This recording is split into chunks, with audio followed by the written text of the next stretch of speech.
Então hoje a gente vai falar de um ativo aí, especificamente de um fundo imobiliário que vem tirando o sono de muitos investidores.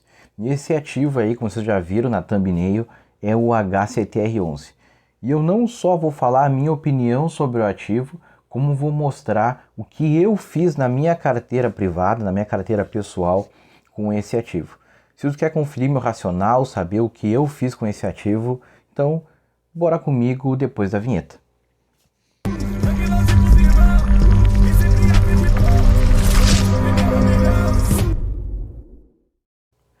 Muito prazer, meu nome é Michel Souza, sou criador desse canal de Salvando Valor e eu aqui tenho uma premissa que eu chamo de Skin the Game, que eu aprendi com Nassim Nicholas Taleb, aonde a gente põe a nossa própria pele em risco, né? Então eu venho aqui falar para você sobre investimento, mas é onde eu ponho o meu dinheiro, tanto de forma pública, e hoje vou mostrar o que eu fiz na minha carteira privada com esse ativo aí que é o HCTR11. Bom, primeiro a gente precisa determinar em qual segmento que o HCTR11 se encontra. O HCTR11 ele é um fundo de papel. E fundo de papel são aqueles fundos de investimento que investem basicamente em dívida atrelados à renda fixa. Seja um CRI, seja uma LCI ou até mesmo aí uma LH, a famosa letra hipotecária. Bom, batido esse martelo, a gente vai entender um pouco mais da parte estrutural do HCTR11. Ele seria aquele fundo que a gente chama no mercado como um todo, não só no mercado imobiliário, como high yield. A gente classifica ele como um fundo high yield.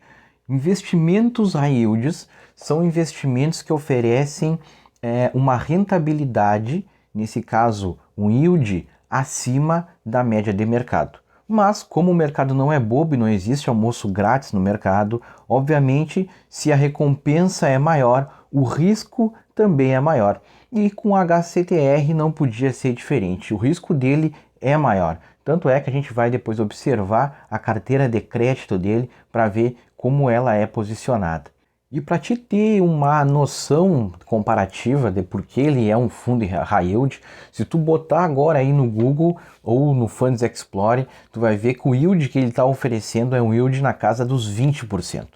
Enquanto tu pega outros fundos imobiliários do mesmo segmento dele, ou seja, segmento de papel, né, oferecem ali yields de 14%, 13%, 15%, já sendo um yield bem alto e até podendo ser considerado também um fundo de investimento high yield. Enquanto tu pega outros fundos imobiliários, né, fundos que vão te dar ali uma perenidade maior ali, uma tranquilidade maior, como o HGLG, está na casa aí dos 9,5% o yield dele, um VILG que entrega uma rentabilidade de 8%, ou até mesmo o XPLG que entrega aí uma rentabilidade na casa dos 8,5%. Se a gente fosse fazer uma média ponderada desses últimos três que eu falei, a gente chegaria numa média ponderada de 8,66%. Então tu tem fundos aqui que estão num setor, num segmento muito interessante, que é o segmento de galpões logísticos, né, que entrega uma rentabilidade média de 8,66%, enquanto do outro lado tu tem o HCTR11, que entrega uma rentabilidade de 20%. Né? Então aí, só aí nessa primeira análise, tu tem que ficar com um olho no peixe e outro no gato. Agora, partindo um pouco para a análise qualitativa, porque quando a gente fala de fundos imobiliários do segmento de papel, o que interessa muito para a gente é a qualidade do crédito, né? Aonde, como está distribuído aí essa questão financeira no fundo. E isso aí tu vai observar no relatório gerencial, que eu vou botar um vídeo para vocês aí, e vocês vão observar o quê? Algumas operações do fundo são operações que estão muito alavancadas. Né, que os prêmios que ele pede para o mercado, né, para o devedor ali, são prêmios bem alavancados. É IPCA mais 17,5%, IPCA mais 16%. E não só isso, como também representa ali uma boa parcela do fundo. E quando tu faz uma paralela, por exemplo, com o MXRF, que é um fundo que eu gosto muito, tu vê então que a parcela de crédito que ele disponibiliza, né, que ele está pedindo, na verdade, para o devedor, é uma parcela mais conservadora, entre aspas, vamos dizer assim. Né? Ou seja, ele pede IPCA mais 10, IPCA mais 9, IPCA mais 8, né? ele ainda assim, essa parte representa aí uma pequena parcela do patrimônio líquido como um todo. Eu vou deixar o link na descrição aí do relatório desses dois fundos imobiliários, mas se tu olhar ali no H7R11, tem umas bolinhas de umas cores ali, amarela, algumas verdes. Aquilo quer dizer a adimplência, né? Ou seja, quem está em dia com pagamento, quem não está em dia com pagamento. E tu vai observar que das 33 posições que o H7R tem em carteira, 19 posições estão inadimplentes, né? Ou não estão pagando de fato, ou estão pagando daquele jeito ali, né? Sempre dando uma rolagem na dívida. Então, em questão de percentual, a gente poderia dizer então que 60% do fundo imobiliário está basicamente comprometido, né? Isso aí é uma coisa bem séria, né? Não é à toa que esse fundo imobiliário ele saiu daquela alta máxima dele lá de R$150, R$160, e hoje está na casa aí dos R$30. Um mês atrás ele bateu R$29 aproximadamente, hoje aí a cota está a R$39. Cara, e sempre quando tu investe, tu procura usar o viés da comparação, né? Tu não pode inventar premissas da tua cabeça, porque daí tu não vai estar condizente com a realidade. E eu sei, porque eu passei por essa dúvida, que o principal fator que impede o investidor muitas vezes de tomar uma decisão na carteira é olhar o preço médio dele. Então eu, por exemplo, o meu preço médio no HCTR era de R$130, tá? E a gente tem uma premissa quase que implícita em quase todos os investidores, que é aquela, cara, se eu estou perdendo dinheiro com esse ativo, é esse ativo que vai ter que me devolver meu dinheiro. Não é verdade? A gente pensa assim no primeiro momento, principalmente quando a gente é iniciante. Então, cara, se o HCTR11 tá R$30, eu só vou vender ele quando ele chegar na minha posição anterior, no meu preço médio, ou seja, R$130.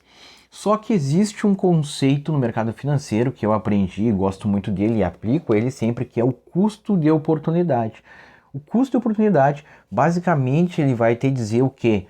Que se tu está pondo o teu dinheiro no ativo, tu está deixando de pôr em outro ativo, né? Via de regra, então, se tu bota o teu dinheiro num certo ativo que valoriza 10%, tu deixou de pôr o teu dinheiro nesse outro ativo que valorizou 50%.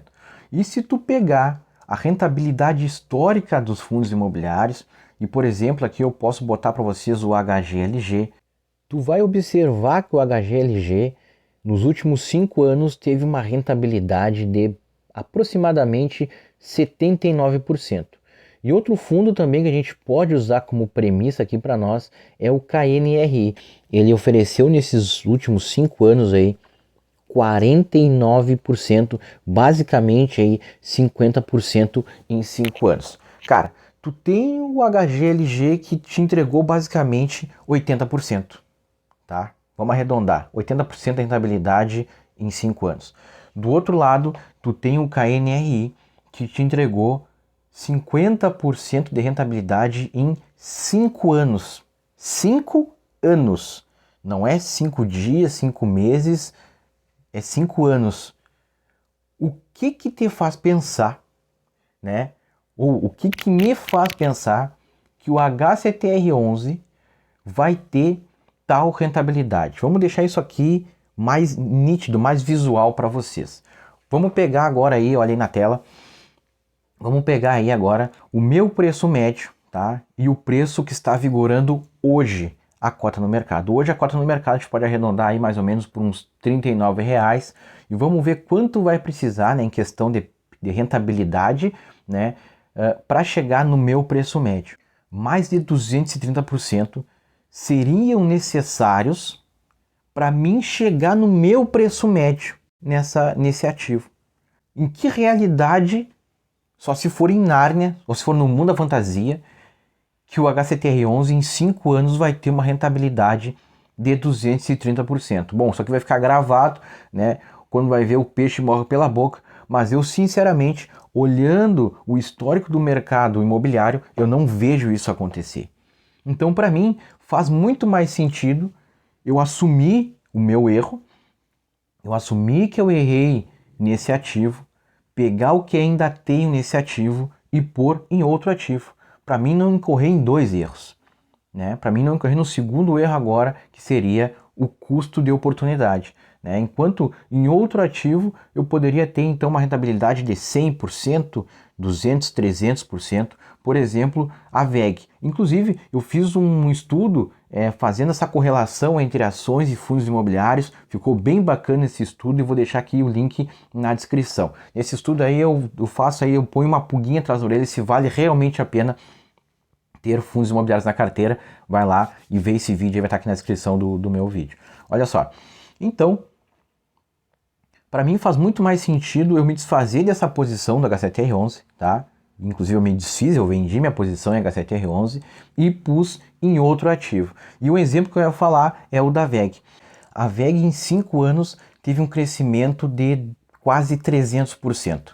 E quando a gente pega nos últimos 10 anos, ela apresentou um crescimento aproximado de 1000%. Então, óbvio que quando eu busco rentabilidade, valorização patrimonial, eu vou me posicionar em ações, né? E quando eu busco apenas uma renda passiva, não buscando rentabilidade, eu vou me posicionar em fundos imobiliários, tá? Então, ficamos por aqui. Eu espero que vocês tenham gostado desse vídeo. Curtam o vídeo e lembrando que isso aqui não é recomendação de compra, de venda e nem manutenção de ativo. Isso é apenas o que eu fiz na minha carteira, né? Qual foi o meu racional, né? E comenta aí se tu vai vender, se tu vai comprar, se tu vai manter esse ativo na carteira. Comenta aí que eu quero saber. Muito obrigado por me disponibilizar o teu ativo mais importante, que é o tempo de vocês. Ficamos por aqui.